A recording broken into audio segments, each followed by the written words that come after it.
നമസ്കാരം, പുതിയൊരു വീഡിയോയിലേക്ക് സ്വാഗതം. നമ്മുടെ ISROയുടെ പോക്ക് കണ്ട് മറ്റ് ലോകശക്തികൾ അമ്പരന്നിരിക്കുകയാണ്. ചാന്ദ്രയാൻ 3ന്റെ വിജയശേഷം സൂര്യനെപ്പറ്റി പഠിക്കുവാൻ വിക്ഷേപിച്ച ആദിത്യ L1 വിജയത്തിലെത്തിയിരിക്കുകയാണ്. PSLVയുടെ 60ാമത് വിജയകരമായ വിക്ഷേപണവും കഴിഞ്ഞു. അപ്പോൾ ഇനി കാര്യത്തിലേക്ക് കടക്കാം. ഈ ആദിത്യ L1 കൊണ്ട് എന്താണ് നേട്ടമെന്ന് നോക്കാം. 2023 സെപ്റ്റംബർ 2-നാണ് ആദിത്യയുടെ വിക്ഷേപണം നടന്നത്. പിന്നീട് 126 ദിവസത്തെ യാത്രയ്ക്ക് ശേഷം അത് ലക്ഷ്യസ്ഥാനത്തെത്തി. അതായത് ലഗ്രാഞ്ച് പോയിന്റ് 1 എന്ന സ്ഥലത്ത്. ഇവിടെ നിന്നുകൊണ്ടാണ് സൂര്യനെ പറ്റിയുള്ള വിവരങ്ങൾ ആദിത്യ ശേഖരിക്കുന്നത്. ഭൂമിയിൽ നിന്നും 15 ലക്ഷം കിലോമീറ്റർ ദൂരത്തിലാണ് ഈ ലഗ്രാഞ്ച് പോയിന്റ് വരുന്നത്. ഭൂമിയിൽ നിന്നും ചന്ദ്രനിലേക്കുള്ള ദൂരത്തിന്റെ 4 മടങ്ങിലധികമാണ് ഈ സ്ഥാനം വരുന്നത്. സൂര്യനിൽ നിന്നും കോടിക്കണക്കിന് കിലോമീറ്റർ ദൂരവുമുണ്ട്. ഇതൊരു സുരക്ഷിത സ്ഥാനമാണ്. ഈ ഒരു വിക്ഷേപണത്തോടെ ഇന്ത്യ തങ്ങളുടെ മികവ് ലോകത്തിന് മുന്നിൽ തെളിയിച്ചിരിക്കുകയാണ്. എല്ലാം സ്വന്തമായി തദ്ദേശീയമായി വികസിപ്പിച്ചെടുത്ത സാങ്കേതിക വിദ്യ കൊണ്ടാണ് ഈ ദൗത്യങ്ങളെല്ലാം നടക്കുന്നത്. ബഹിരാകാശ പേടകങ്ങളുടെ വിക്ഷേപണം, സാറ്റലൈറ്റുകൾ നിർമ്മിക്കുക, അതിൻ്റെ ലക്ഷ്യം നിശ്ചയിക്കുക, നിയന്ത്രിക്കുക, നിർദ്ദേശങ്ങൾക്കനുസരിച്ച് പ്രവർത്തിപ്പിക്കുക, ഡാറ്റകൾ ശേഖരിക്കുക തുടങ്ങിയവയെല്ലാം കൃത്യമായി പിഴവ് കൂടാതെ നിർവഹിക്കുവാനുള്ള കഴിവ് ഇന്ന് ഇന്ത്യക്കുണ്ട്.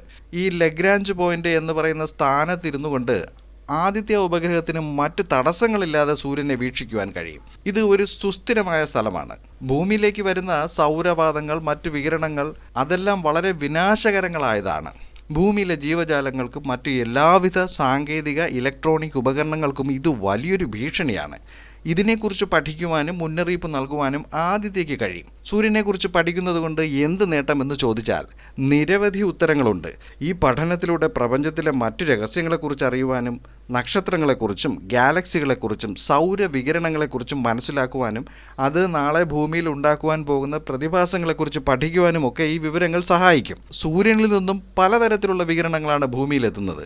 അതിൽ പല വിനാശകരമായതിനെയും ഭൂമിയുടെ അന്തരീക്ഷം തടയുന്നു. അതുകൊണ്ട് തന്നെ ഭൂമിയിലിരുന്ന് സൂര്യനെക്കുറിച്ച് മനസ്സിലാക്കുന്നതിനൊരു പരിധിയുണ്ട്. അതുകൊണ്ടാണ് ഭൂമിക്ക് വെളിയിൽ വെച്ച് സൂര്യനെക്കുറിച്ച് പഠിക്കുന്നതിനുള്ള ശ്രമങ്ങൾ നടക്കുന്നത്.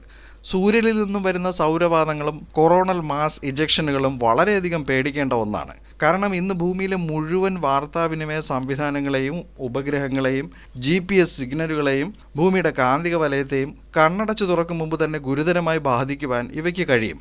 ഒന്ന് ആലോചിച്ച് നോക്കൂ, ഒറ്റ നിമിഷം കൊണ്ട് ലോകം ഇരുട്ടിലേക്ക് പോകുന്ന ഒരവസ്ഥ.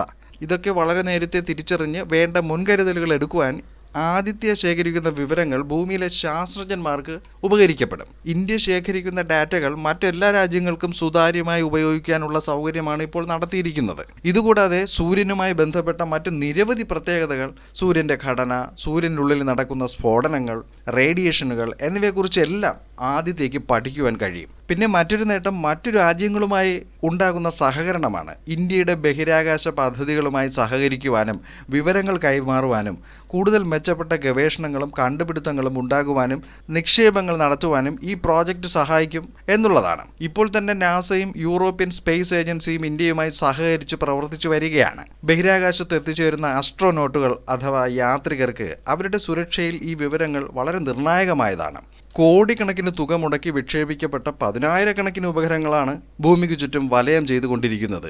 അവയ്ക്കെല്ലാം സൂര്യവികിരണങ്ങളും റേഡിയേഷനുകളും അതിജീവിക്കേണ്ടതുണ്ട്. കൂടാതെ ഭാവിയിൽ ഇന്ത്യ ബഹിരാകാശത്ത് സ്വന്തമായി ഒരു സ്പേസ് സ്റ്റേഷൻ സ്ഥാപിക്കും എന്ന കാര്യം ഇപ്പോൾ സൂചനയിലുണ്ട്. അതിനും ആദിത്യയിൽ നിന്നും ലഭിക്കുന്ന വിവരങ്ങൾ സഹായകമാകും. ഇനി മറ്റൊന്ന്, ഈ ബഹിരാകാശ ദൗത്യങ്ങൾ നമ്മുടെ രാജ്യത്തുണ്ടാക്കുന്ന മാറ്റങ്ങളാണ്. ഉപഗ്രഹങ്ങളിൽ നിന്നും ലഭിക്കുന്ന വിവരങ്ങൾ ഇന്ത്യയിലെ പല മേഖലകളിലും പ്രയോജനപ്പെടുന്നുണ്ട്. അതുകൂടാതെ മിടുക്കരായ ലക്ഷോപലക്ഷം വിദ്യാർത്ഥികൾക്ക് തങ്ങളുടെ ഭാവിയെപ്പറ്റി സ്വപ്നം കാണുവാനും ശാസ്ത്ര സാങ്കേതിക മേഖലയിൽ കൂടുതൽ അവസരങ്ങൾ നേടിയെടുക്കുവാനും ബഹിരാകാശ ഗവേഷണങ്ങൾ സഹായിക്കുകയാണ്. സാധാരണ ജനങ്ങളിൽ ശാസ്ത്രബോധം വളരുന്നത് വരും കാലങ്ങളിൽ ഇന്ത്യയെ മുന്നോട്ട് നയിക്കുമെന്ന കാര്യത്തിൽ യാതൊരു സംശയവുമില്ല. മറ്റൊരു വീഡിയോയിൽ മറ്റൊരു വിഷയമായി വീണ്ടും കാണാം. ചാനൽ സബ്സ്ക്രൈബ് ചെയ്യുക. വീഡിയോയ്ക്ക് ലൈക്ക്, കമൻറ്റ്, ഷെയർ എന്നിവയൊക്കെ നൽകുക. നന്ദി, നമസ്കാരം.